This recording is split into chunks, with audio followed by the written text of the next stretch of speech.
Stories, brought to you by Refuge Ministries Canada. For the next half hour, your hearts will be filled with hope as you hear real-life stories from individuals that have been changed by the power of God. Enjoy the show. Welcome to another edition of Refuge Freedom Stories. I'm Sean McKenzie. I'm your guest host, and I'm so pleased to have with you a fellow podcaster and a fellow shepherd. His name is Paul Granger.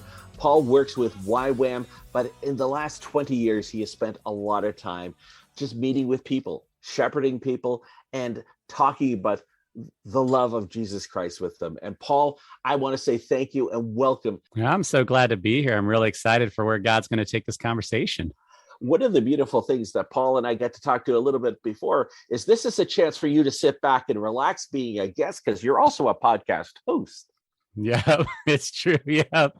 I was saying before that, I do all the scheduling and all the editing and all the hosting. And so whenever I'm able to just talk and have a conversation and not do the editing after, it's great. Because God really does show up in these conversations, but it's nice when I don't have work afterwards. It always is. One of the beautiful things is you call yourself a child of God and an ambassador of Christ. There's a lot to that. So let's just unpack this. Your relationship with our Heavenly Father. From what age did you feel this calling that God had placed on your life? I've always had that identity attached to me. I grew up going to church. I was baptized as an infant, always went to church throughout my whole life, was always involved in ministry things, Christian-based things, faith-based things. There came this point where I would hear all these amazing stories, these transformation stories. I was this horrible person, and then God met me, and then everything was great. And I remember just feeling so ashamed because I was like, I don't have a story like that. I just kind of always knew God. And we don't realize how powerful God can make a story, even if we don't think it's powerful. And so I my whole life, going to church, knew God. But it wasn't until maybe middle school that I really started to think, maybe this is something I need to explore personally. Maybe I need to not just go to church, but figure out, well, who do I think God is? What is this Christianity thing to me? And that's when I started to press into it more. By high school, got involved with FCA, even though I wasn't an athlete, Fellowship of Christian Athletes, Young Life, was part of a number of Bible studies. And that carried into college. I went to a Christian university, Campbell University, and thought I was going to be a pastor. And this whole time, I felt like I knew there was a God. I knew I had a relationship with him, but I was on this constant journey of figuring out, what does this actually mean? And I always had this comparison to other stories. And I think that's what I've really loved about the journey that God's invited me on. I'm almost 40 now, and I'm still journeying. I'm still learning, what does it mean to be a Christian? What does it mean to love God? What does it mean to love others? I've been fortunate to have known God my whole life. God is, in a way, unknowable. He's incomprehensible. Each day, I actually know him more than I knew before, and it makes what I knew before seem like nothing compared to what's going to be.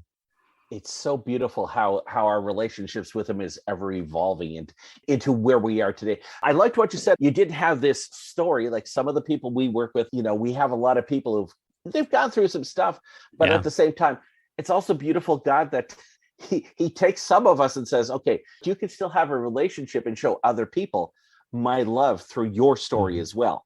What I love too is that as I've gone through my life, I've also been able to recognize spaces that, even though there wasn't this transformative from horrible to saved story, there are all these moments where there were decision points. Mm-hmm. I'm in this hard place, and I have an understanding of what's happening in my human logic. And I also have on this hand, this idea of God, who I've been told is good and powerful. And I don't know how these things mesh, because this thing's too horrible for there to be a good God. And if he's a powerful God, couldn't he stop it? And these are moments where I've had the opportunity to make a decision. Am I willing to step towards God? Am I willing to trust God, even if he seems untrustworthy, even if he seems too far or invisible? Those have been some of the moments that have shaped my life the most, more than the good moments, more than the ones where it's like, oh, God bless me with this thing. It's those moments where it seemed like all was lost. I made the foolish decision to trust God, and he was there. And I was able to move on from it to recognize that my human logic is actually limited, and God's logic is way beyond my capacity, but he actually invites me into it. It's so wonderful. When I was reading your little bio on Podbatch, I was talking about you get to show God's love and his love to others through your gift of shepherding. And that, for some people, they see our lives lived out and they're going, but I can't be like a Paul. I can't be like a Sean. But at the same time, they're watching us to see how we live out our lives when those proverbial things hit the fan, and they're looking, saying, oh, so you don't have to react a certain way, or you can do things a different way. So sometimes I like to say people are looking at us, and sometimes we're the only Bible they get to read us how we live out our life. I think the best moments for me in those spaces are the ones where I realize that it's not me.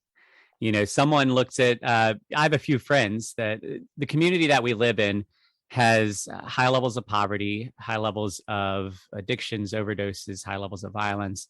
And I'm here because I felt like God invited me to be here, even though at any given moment, I don't know exactly what he's up to. But in the course of that, I developed a number of friendships with guys who really wrestle with addiction. And one of them even keeps asking me to be a sponsor. And I'm like, I don't know if I could technically be your sponsor because I haven't, but I'm going to walk with you through this. And there have been moments where I'm like, man, God, why? I'm open to this, but why is it that you chose me to be in these relationships? Because I haven't wrestled with like substance abuse addiction. I haven't wrestled with some of these things. And then I'll have other people who are confused as to why I'm in those relationships because they don't see the connection. But what I know is that those are relationships that God orchestrated. Yeah. And those are spaces in which God equips me with the capacity. So it doesn't have to be about my experience or my knowledge or even my plans. It needs to be about my willingness for God to show his knowledge and his will and his plans. And so when people look on, that's what I hope that people see is not, oh, Paul's really good at talking to people. Paul's a good listener. Like, no, because sometimes I don't want to listen, or sometimes I'm working through my own stuff and don't want to take on other things. But what's so beautiful, and this is where the shepherding gift, I think this is what people don't even understand sometimes about the shepherding gift.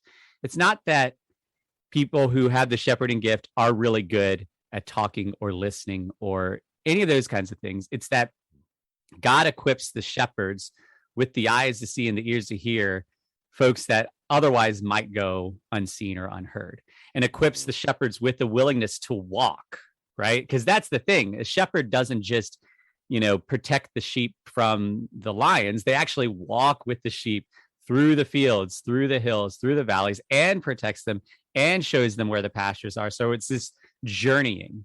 And I think what I hear from some people is it can get exhausting. Like they might be willing to hear somebody's issues one time, but when that person keeps coming back, it's like, oh man, I can't keep carrying this.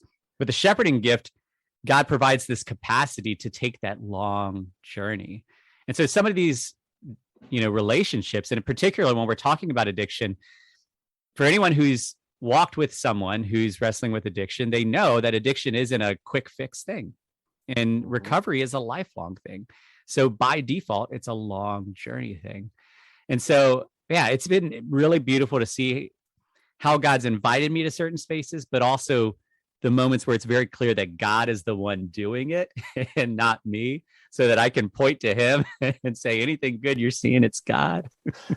It is beautiful because as you and I shared before we started this interview, I've been in the recovery field for the past 20 years. I had my own struggles with gambling in my past, and I have shared it on our podcast. But I get to walk with people, and by the way, I always tell people what you just said. I don't have to have had the same addiction as somebody else, but I have to be willing to show up. And I think that's a key component that I find is missing in people's journey with Christ is sometimes they need to have that person who they can feel safe with to be able to share some stuff that maybe I'm sure you have found it. We get into some messy conversations with people as we're walking on the journey with them.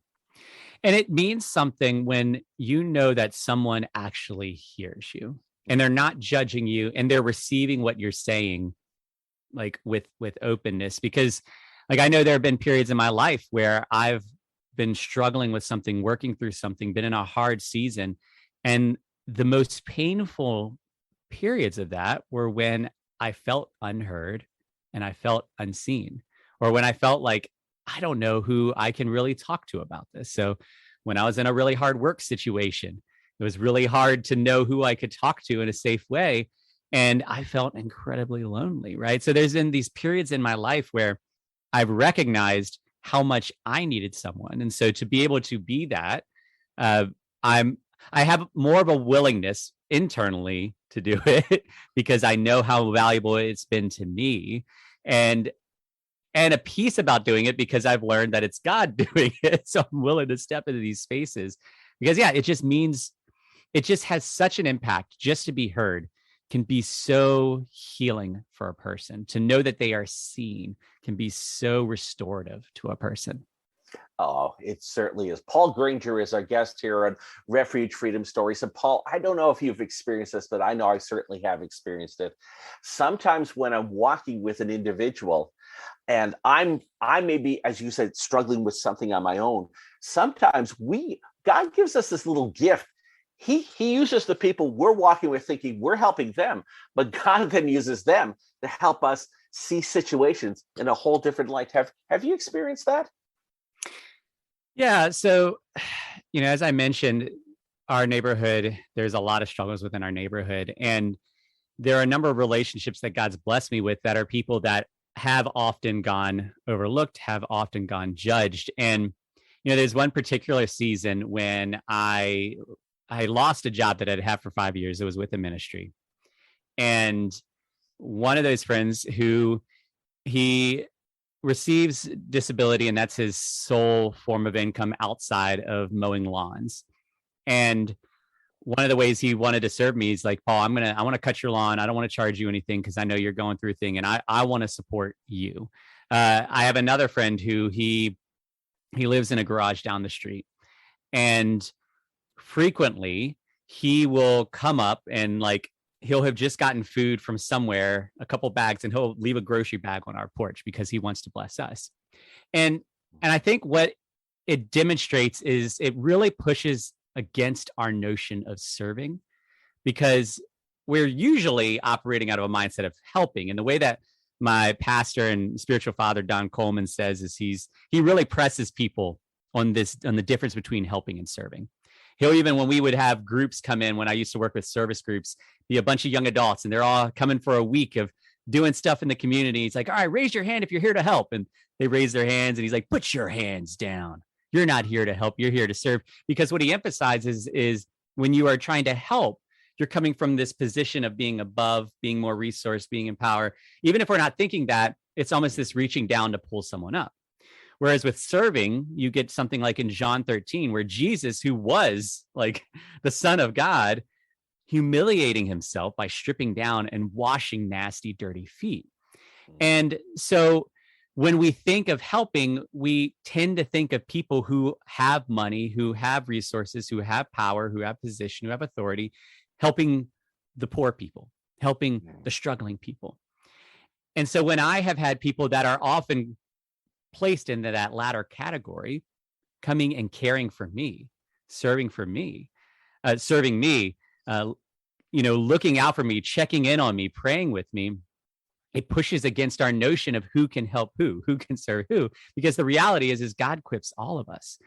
And, I think too of a guy that I met doing my podcast who he's also unsheltered. He was staying at this, we have a Coliseum in Richmond that was closed down. And so a lot of folks were staying out there because there was an overhang, and the city was working very hard to get them out of there. And, but while he was staying there, people came to know him for his smile and his joy, right? And it really confused them because they would look at him and say, but you're homeless, so how can you be happy? How can you be joyful? But he was authentically joyful because he knew Christ. And that brought something to his heart and to his life. And as I was talking with him and I told him this, I was like, here's what's amazing is you have all these people that are walking by, that are looking down on you, that are assuming things about you. And then they're going and working their jobs to try to like make enough money to get what you have. Like you have the joy that they're looking for, but you don't have it because of the money or anything like that. You have it because of Christ. And so even that, like we underestimate people. And Jesus tried to demonstrate to us how foolish that was, because he constantly saw the value in the people that others saw as valueless. He often sought the voice of the people that others wanted to be voiceless. He often elevated those that people wanted to diminish, because he knew that if you're a child of God, you're imbued with value and purpose, and God can work through you, even if you're the least of these. And we sometimes, as you said, forget that. And I love how what I'm hearing from you is the beauty of conversation, the beauty of actually being in the moment with people and actually seeing God at work. Because sometimes we have this opinion of this is the only way God moves, but no, God is moving amongst our homeless. He's moving amongst our addicted. He's moving amongst everyone. Sometimes, would it be fair to say, sometimes we just have to slow down and see how God is moving within situations that we don't understand. Yeah.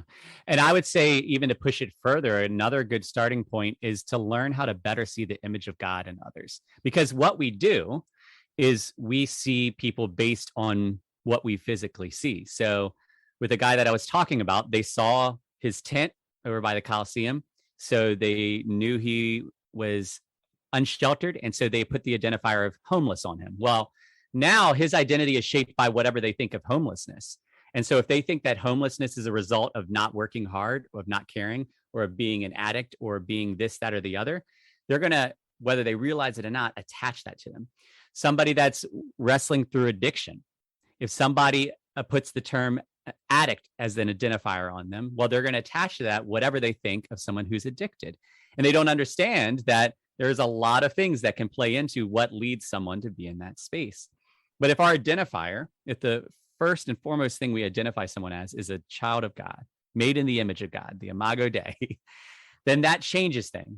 Because if somebody is in a hard situation, if somebody is making bad decisions, instead of our default judgment approach of, well, they shouldn't be doing that, or they're doing that because, it might cause us to step back, as Jesus often did, and see the person for who God created them to be, and then walk from that space. I know a lot of the people who listen to the podcast are going, I don't have these stories, these situations, but sometimes it's just asking God, is this where I'm supposed to be?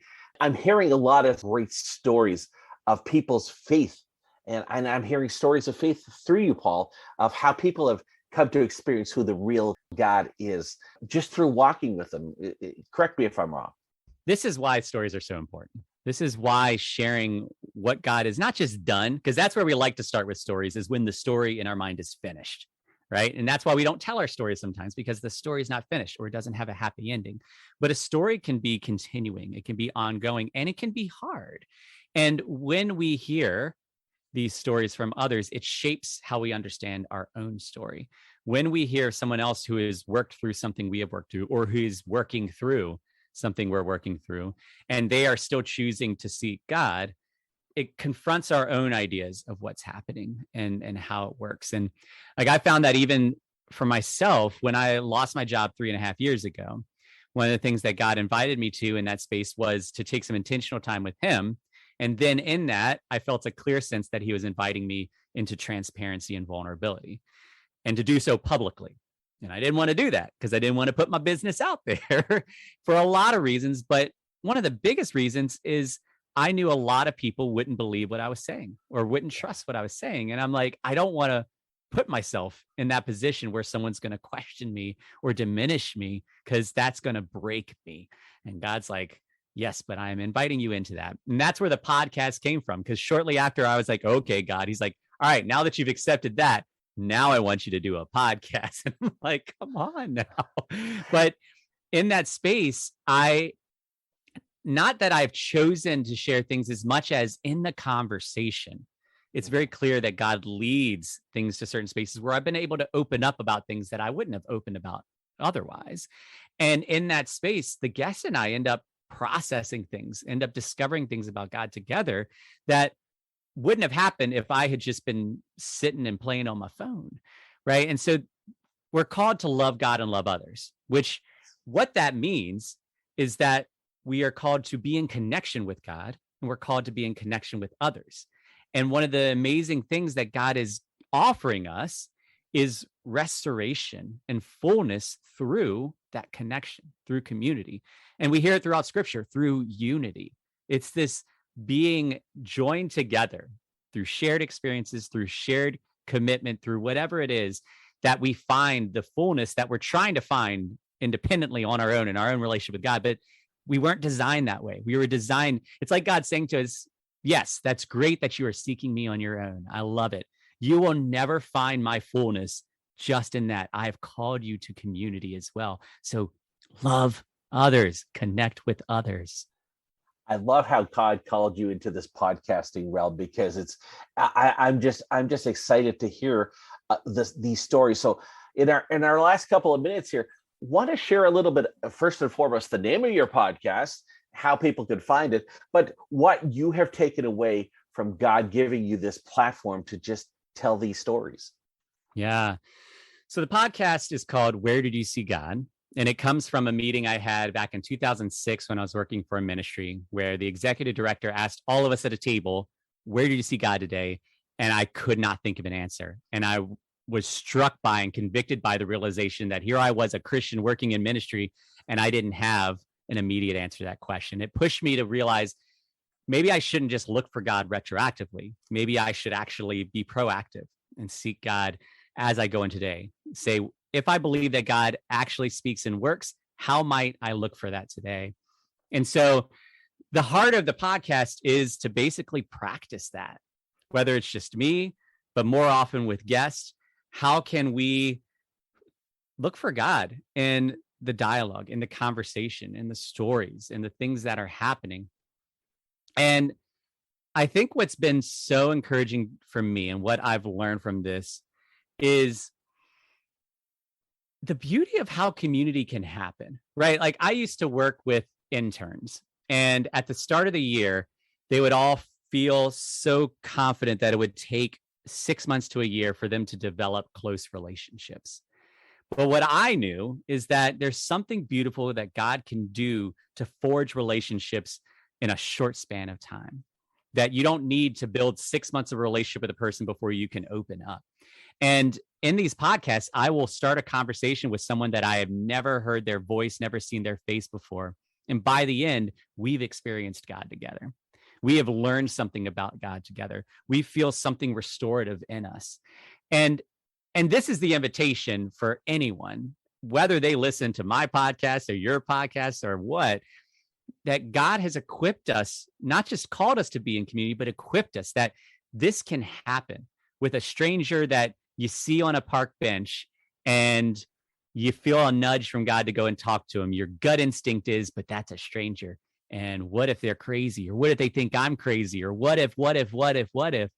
And we forget that the way the Holy Spirit works is Holy Spirit could take the reins in that on that park bench and do something that you would have never seen coming, abundantly more than you can ask or imagine. So I think that's been the big takeaway for me, is that God can do something beautiful through us being willing to connect, being willing to be humble and transparent, and having even just a little grain of faith that God can work with that, because he takes that and grows something big.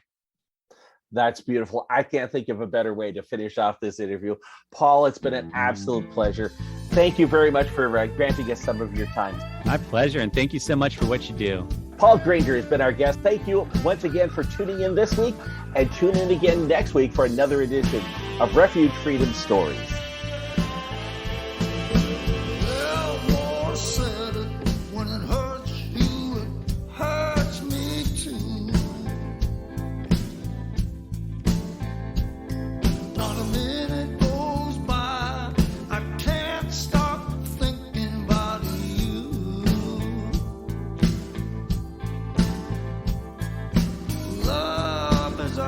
That's why Jesus had the blues.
Jesus had the blues.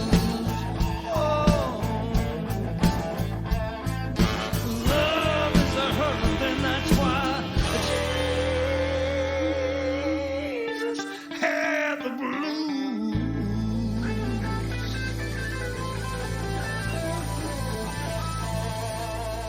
I hope that you have enjoyed the last half hour as much as I did. Thank you again to Refuge Ministries Canada for hosting the show. So until next Friday, may God richly bless you with peace, love, and happiness. We at Refuge Ministries are so blessed by the success of Refuge Freedom Stories and podcasts. In addition, we focus on youth prison ministry, release kits, and many other diverse outreaches to the needs of our community. As a nonprofit, there are many costs involved, however, and we are asking for your support. Financial gifts can be made via our website at www.refugeministriescanada.com or by calling 519-701-0108. Your giving makes this work possible, and we thank you in advance for your support. That's 519-701-0108. God bless you.